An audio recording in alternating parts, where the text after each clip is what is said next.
White House, an investigation underway to figure out who brought a small bag of cocaine into the West Wing. Kelly O'Donnell now with the latest on that. Tonight, a Secret Service investigation is focused just steps beyond those iconic West Wing doors to find out who had access to this secure area and left behind an illegal drug in a small plastic baggie. Test results back today confirm it was cocaine, officials say.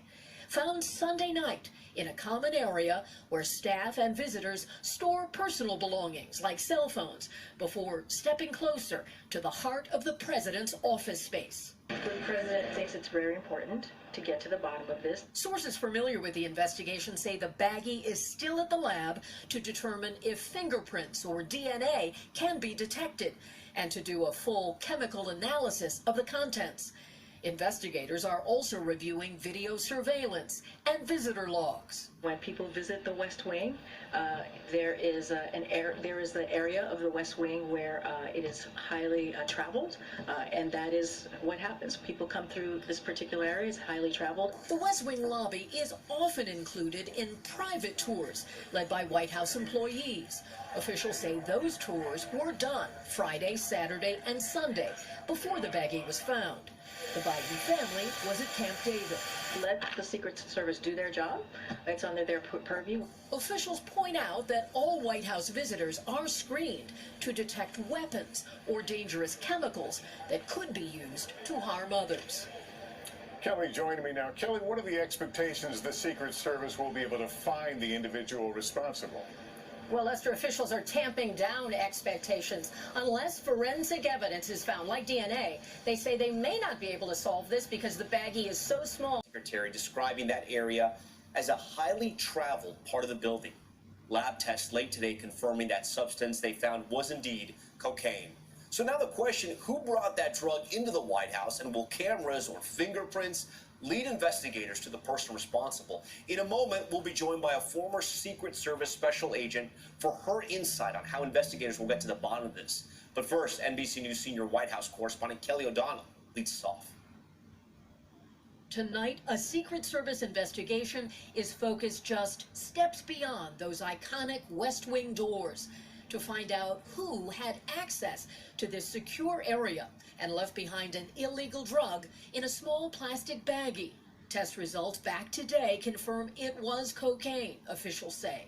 Found Sunday night in a common area where staff and visitors store personal belongings like cell phones before stepping closer to the heart of the president's office space. The president thinks it's very important to get to the bottom of this. Sources familiar with the investigation say the baggie is still at the lab to determine if fingerprints or DNA can be detected and to do a full chemical analysis of the contents.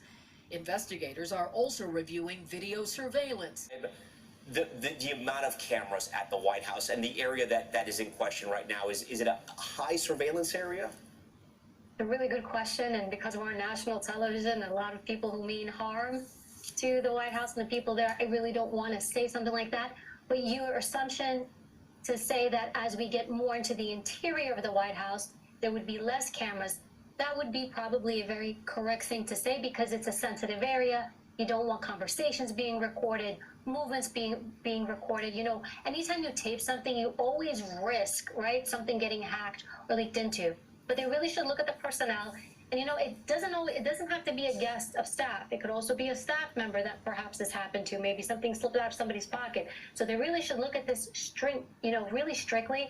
And if they are able to figure out who did this, they should absolutely, there should be consequences to this individual. Evie, I know you're not a lawyer. You're not a lawyer, but there's obviously some crimes that have been committed here. Are there additional crimes if you were to bring something like cocaine into the White House because it's the White House, it's a federal building? You know, that's a really great question.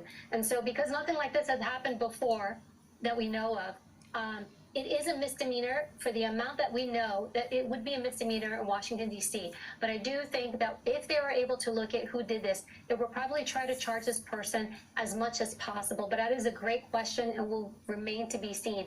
U.S. Secret Service will likely be the agency to be the one doing the charge. Real quick, do you think it is the Secret Service, do you think the public will get to the bottom of if they figure out who in fact is responsible, do you think that will be made public?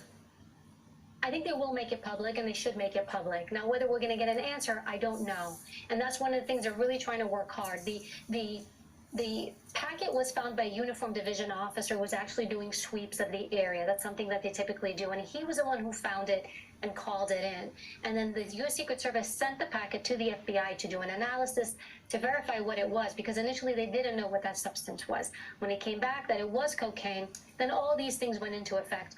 If they don't figure out who it is, if they're not able to reveal this, I do think we'll see some changes. One, very likely, internal drug testing within the staff. I think that's something that would happen so they can check their people a bit more frequently, and perhaps maybe some other protocol that they could put in place to track this. Here's the thing, when you go through the checkpoints, it's for weapons, it's for guns, it's for, if it's drugs, it's going to be a large amount. You're not really, to find this amount of cocaine, you really have to strip search almost somebody to find it. It's a very difficult thing, and from what we know, this is the first time this has ever happened. I will tell you, all the years I was at the White House, never had an incident like this. Okay.